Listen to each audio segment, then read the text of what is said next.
In the quiet of an afternoon, in the city of Seoul, an elderly woman raised her hand, pointed a single finger at a camera, and in a voice worn thin by decades, yet sharp as shattered glass, uttered a sentence that would fracture the carefully constructed silence of history.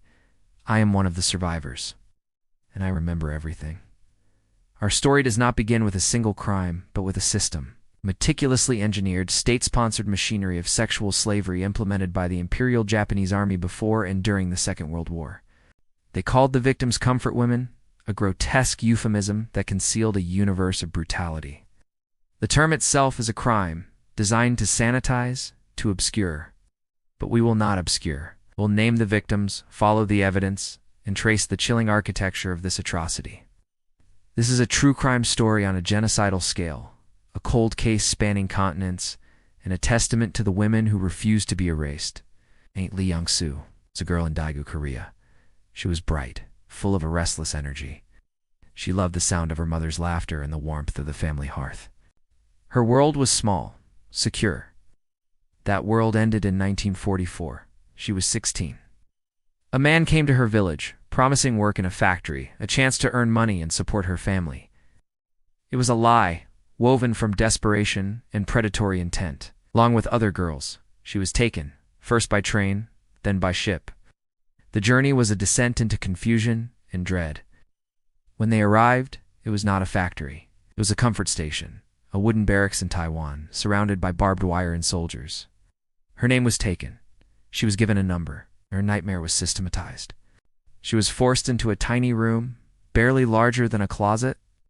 The soldiers came in a relentless, dehumanizing queue. Resistance meant beatings, starvation, or worse. We were not human to them, she would say decades later, her eyes holding a century's sorrow. We were asterisk things asterisk for their use. Lee Young-soo is one face, one story, but there were thousands. From Korea, China, Taiwan, the Philippines, Indonesia, the Netherlands. Girls as young as 12, kidnapped, coerced with false promises, or outright seized from their homes. They were the spoils of a militarized empire. The crime scene was not a single location. It was a network and archipelago of horror stretching from Manchuria to the jungles of Burma. From the islands of the Pacific to occupied Shanghai, these comfort stations were established with bureaucratic efficiency. Military documents later discovered, detailed allocations of condoms, schedules for medical inspections, meant only to protect the soldiers' health, and budgets for the procurement of women. The investigation into this crime did not begin in a typical way. For decades after the war, the silence was almost total. The victims, burdened by shame, social stigma, and trauma, buried their pasts. The perpetrators returned to their lives. The governments involved looked away. The evidence was not a smoking gun, but a scattered constellation of fragments. Faded photographs of young women in front of wooden shacks. Cryptic entries in old military diaries. The persistent, aching memories of the survivors themselves. The first major break in the case came not from a police force, but from a professor and a journalist.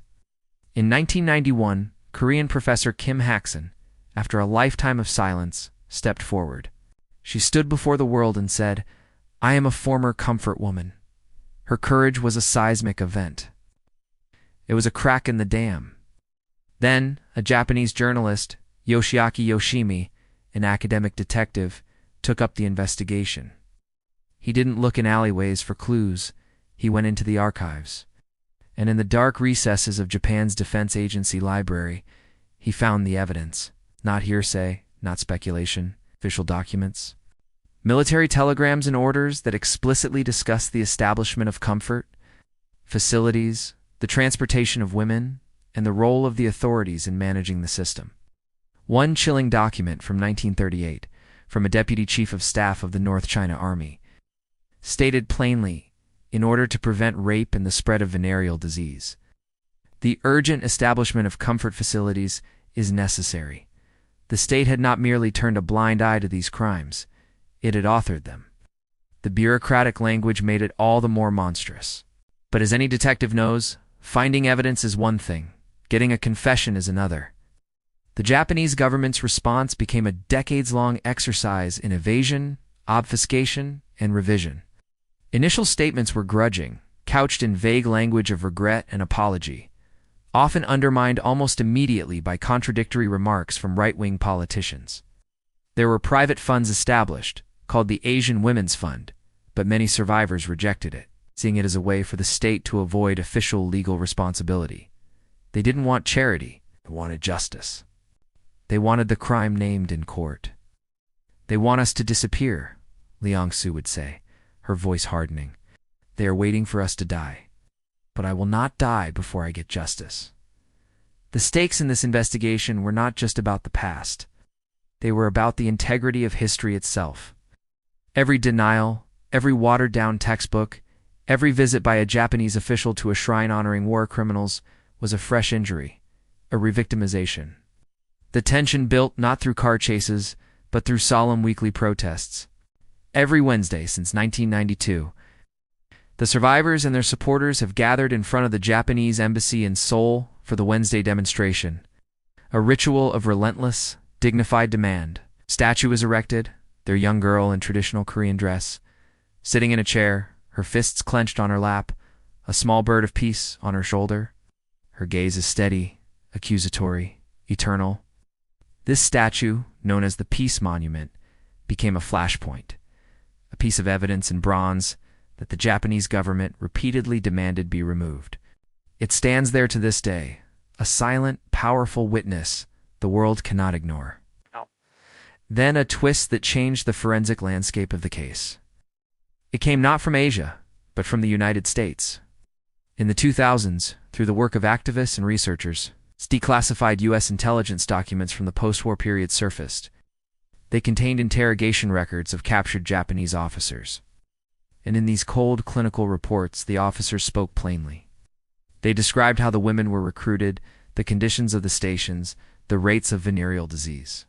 The U.S. military at the time had viewed it as a tactical and logistical issue, not a crime against humanity. But decades later, these documents became irrefutable corroboration. The perpetrators had confessed, in a way, to a different authority. The case was now triangulated: survivor testimony, official Japanese documents, and Allied intelligence records. The evidence was overwhelming.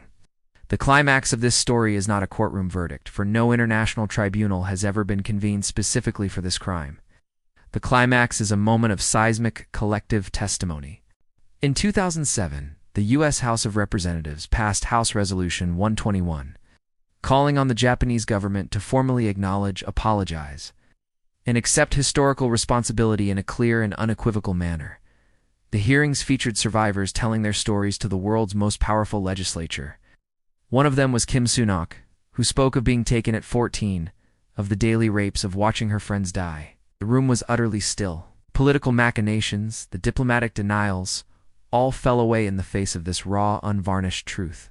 It was a turning point in the court of global public opinion.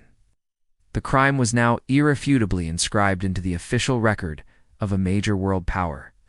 Yet the story does not have a clean ending. The Japanese government has issued statements, most notably the 1993 Kono Statement, which acknowledged military involvement and coercion. But subsequent administrations have often wavered, and a powerful revisionist movement within Japan continues to label the survivors as liars, claiming they were merely paid prostitutes. The legal battles continue.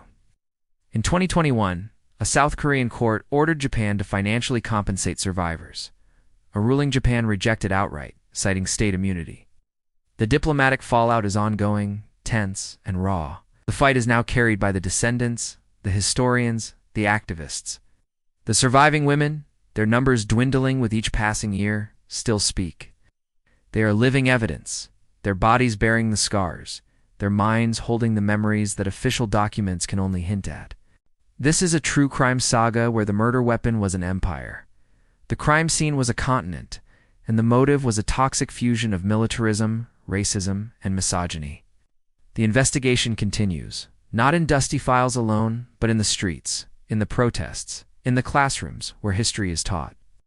The quest for a full legal and unambiguous justice remains unmet. The victims asked for three things: a full apology, legal reparations, and the truthful teaching of history in Japan's schools. For many, these things have not been granted. So the case remains open, a cold case that burns with a fierce, unending heat. Li Yangsu, now in her 90s, still travels the world. She stands before parliaments, at universities, in documentaries. She holds up her finger, not just in accusation, but as a unit of measure.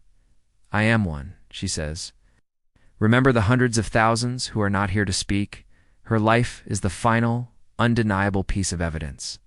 She is a witness who has outlived her oppressors, a voice that history failed to silence.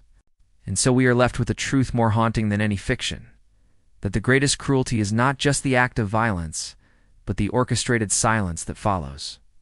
If stories like this keep you hooked, hit subscribe for more.